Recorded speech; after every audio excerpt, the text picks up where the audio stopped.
Lancet study this year estimated that there were going to be about 6.7 million cases of childhood cancer worldwide from 2015 to 2030. And of these, some 2.9 million will be missed, mostly in poor countries. In rich countries, the UK for example, there's been good news.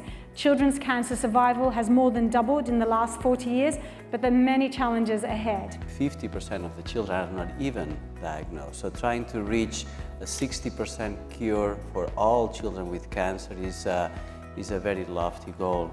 But I think it's only through good articulation of responses by all the stakeholders, by prioritizing childhood cancer whenever this is possible, I think we can achieve it. Children live longer and so more of them will get cancer.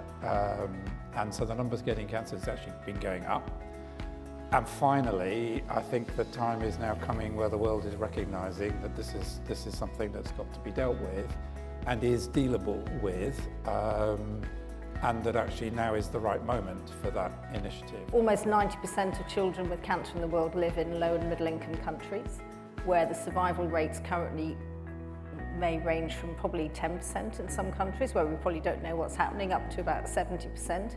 We know how to cure at least half of the common cancers in children with generic medicines, surgery that's deliverable locally.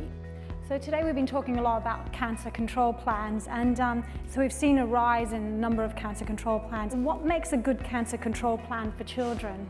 Well, the first thing I think is to recognise that cancer control plans can only really function and deliver if they're built on very solid foundations.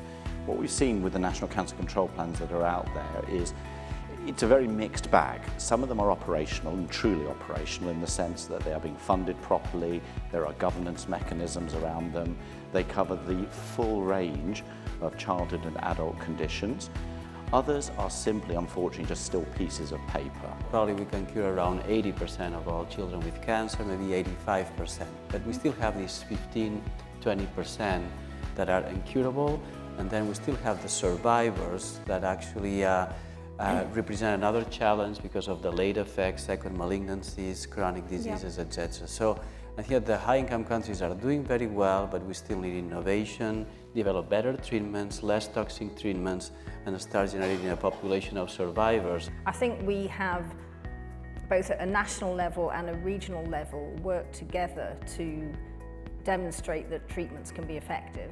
Because it's actually very difficult to do research at the level of a single country unless you're the size of the United States. How can clinical leadership boost outcomes for children then?